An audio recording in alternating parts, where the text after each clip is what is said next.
Hi friends, welcome to my channel. బాగున్నారండి? నేను చాలా బాగున్నా. మీరు కూడా బాగుండాలని మనస్ఫూర్తిగా కోరుకుంటానండి ఆ దేవుడిని ఎప్పుడు.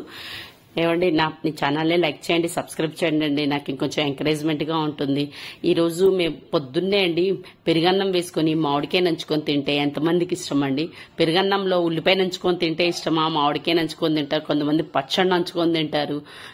ఏది నంచుకొని తింటే మీకు ఇష్టము కామెంట్ బాక్స్ లో కామెంట్ చేయండి, నేను కూడా తెలుసుకుంటాను. నాకు మామిడికాయ నంచుకొని తింటాం అంటే చాలా ఇష్టం. మామిడికాయ పీస్ తీసుకొని ఒక ముద్ద పెట్టుకొని నోట్లో తింటుంటే చాలా బాగుంటుందండి.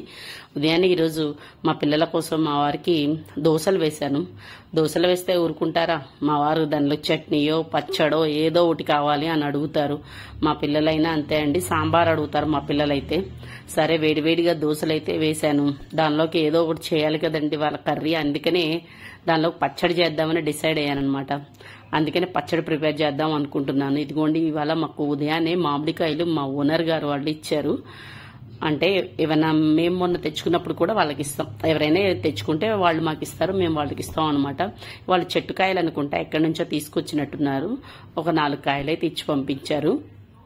ఇవి అయితే చాలా బాగుంటాయండి. ఇదివరకు అయితే పాత రోజుల్లో గింజలు ఇస్తాయి, కాయలు ఇచ్చేవాళ్ళు. మీకు గుర్తుందో లేదో? నేను చిన్నప్పుడైతే ఒక సోలా గింజలు ఇచ్చి రాగులు గాని సజ్జలు గాని లేకపోతే వడ్లు గాని ఇచ్చి ఇలాంటి మామిడికాయలు అమ్మడానికి ఇల్లమ్మట ఒక ఆమె వచ్చేది. ఆమె ఒక గంప నిండా మామిడికాయలు పట్టుకొచ్చేది. మేము ఇలా ఒక గ్లాస్ నిండా గాని ఒక కొలత డబ్బా ఉంటుంది, ఒక సోల డబ్బా, ఆ డబ్బా నిండా గింజలు ఇచ్చి ఈ మామిడికాయలు తీసుకునేవాళ్ళం అండి. ఈ మామిడికాయలు చూడగానే నాకు అది గుర్తొచ్చింది, మా ఊళ్ళో జరిగిన సంఘటన. మీకేం గుర్తొచ్చింది నా కామెంట్ బాక్స్ లో కామెంట్ చేయండి అండి. ఇవాళ వంకాయ పచ్చడి చేద్దామని డిసైడ్ అయ్యానండి. ఇంకా దోశల్లోకి ఏదో ఒకటి చేయాలి కదండి. చట్నీ రోజు చట్నీయేనా అని అంటారు. అందుకని ఈ రోజు పచ్చడి చేసి పెడదాంలే అనేసి పచ్చడి చేస్తున్నాను. ఎందుకంటే ఫస్ట్ ఆయిల్ పోసి వంకాయలు కొంచెం కట్ చేసి వాటిని వేయించుతున్నాను అనమాట. వంకాయలు బాగా వేగాలండి. వేగిపోతే ముందే కోసి అక్కడ పెట్టొద్దు, నల్లగా అయిపోయి కర్రెక్కిపోతాయి, త్వరగా వేగమన్నమాట.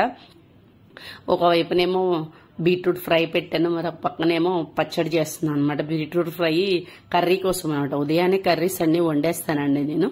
అలాగే వంకాయలు అయితే ఫ్రై అయిపోయాయి, తీసి పక్కన పెట్టాను. పచ్చిమిర్చి వేశాను. ఈ పచ్చిమిర్చి కూడా వేసేటప్పుడు జాగ్రత్తగా ఉండండి, ఎందుకంటే అవి చిటపటలు ఆడిపోయి ముఖాన్ని వచ్చి పడితే ఒక్కోసారి అవి టప్ టప్ అని కూడా పేలుతాయండి. అందుకే పచ్చిమిరపకాయలు వేసినప్పుడు సిమ్లో పెట్టుకోండి. వంకాయలు టమాటాలు ఇవన్నీ వేగేటప్పుడు పెద్దగా ఏం అనిపించదు, కానీ పచ్చిమిరపకాయలు వేగేటప్పుడు అవి అప్పుడప్పుడు పేలుతాయండి. టప్ టప్ అని పేలి వచ్చి ముఖాన పడతాయి, మన మీద పడతాయి. అందుకనే ఆ పచ్చిమిర్చి వేసినప్పుడు మాత్రం, వేయించేటప్పుడు మాత్రం సిమ్లో పెట్టుకుని వేయించుకోండి. లేదు అనుకుంటే మూత పెట్టండి, హైలో పెట్టినా మూత పెట్టి ఉంచుకోండి. అప్పుడు మీకు ఏం కాదనమాట. అంటే ఇలాంటి సంఘటన చిన్న చిన్న టిప్స్ లాంటివి అనమాట. మేము ఇలాంటివి చూసాము, అలాంటి జరిగినవి. మీరు జాగ్రత్త తీసుకుంటారని చిన్న టిప్ ఇస్తున్నాం, అంతవరకే, అంతేనండి. మీరు కూడా తెలుసుకుంటారండి. అలాగే పచ్చిమిరపకాయలన్నీ వేగిపోయాయి. నెక్స్ట్ టమాటాలు కట్ చేసి పెట్టుకున్నాను అనమాట. ఈ పచ్చిమిర్చి అన్ని తీసి పక్కన పెట్టి టమాటాలు వేసి అవి కూడా బాగా వేగేటట్టు వేయించాలి. పచ్చివాసన అంతా పోవాలి. టమాటాలు కొంచెం ఎక్కువసేపు వేగాలండి, ఎందుకంటే ఆ పచ్చివాసన ఉంటే మళ్ళీ పచ్చడి టేస్ట్ మారిపోతుంది, మళ్ళీ బాగుండదు. పచ్చివాసన అంతా పోవాలి, పోతేనే అప్పుడు బాగా టేస్ట్ అనిపిస్తుంది పచ్చడికి. అందుకే పచ్చిమిరపకాయలు వేగిన తర్వాత టమాటాలు వేయించుకునేటప్పుడు చాలా జాగ్రత్తగా వేయించుకోండి. బాగా వేగాలన్నమాట, బాగా గుత్తగా వేగాలి. ఒకటి వాటిలో ఉన్న చేదు పచ్చి అంతా పోవాలన్నమాట. పోయేటట్టు బాగా వేయించుకోవాలి. వీలైతే ఇవి సిమ్లో పెట్టుకోండి, లేదా హైలో పెట్టుకుని వేయించుకున్నా కూడా టమాటాలు ఏమి కావండి, సుయ్యని సౌండ్ వస్తాయి తప్ప అవి పేలి మన మీద పడవు, ముఖం మీద పడదు, ఏమీ కాదనమాట. ప్లేట్ పెట్టుకున్నా పర్వాలేదు, పెట్టుకుపోయినా ప్రాబ్లం లేదు. పచ్చిమిరపకాయలు మాత్రం తప్పనిసరిగా పెట్టుకోండి. అదిగోండి చిటికెడు ఇంత అనమాట, మన నిమ్మకాయ, చిన్న నిమ్మకాయ అంత చింతపండు వేసి అప్పుడు ఈ పచ్చిమిరపకాయలు వంకాయ ముక్కలు వేయించాను కదండి, ఆ వంకాయ ముక్కలు వేసేసేసాను. నేను మిక్సీ పడుతున్నా అండి.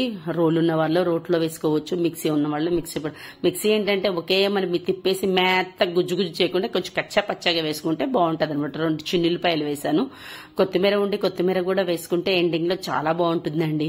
పచ్చడి చేసుకుంటే రోట్లో దంచుకుంటే ఇంకా బాగుంటుందండి మిక్సీల కన్నా. మనకంటే అవకాశం కుదరట్లేదు కాబట్టి మనం మిక్సీలలో వేస్తున్నాం, కానీ రోటి పచ్చడి అయితే చాలా టేస్టీగా అనిపిస్తుందండి.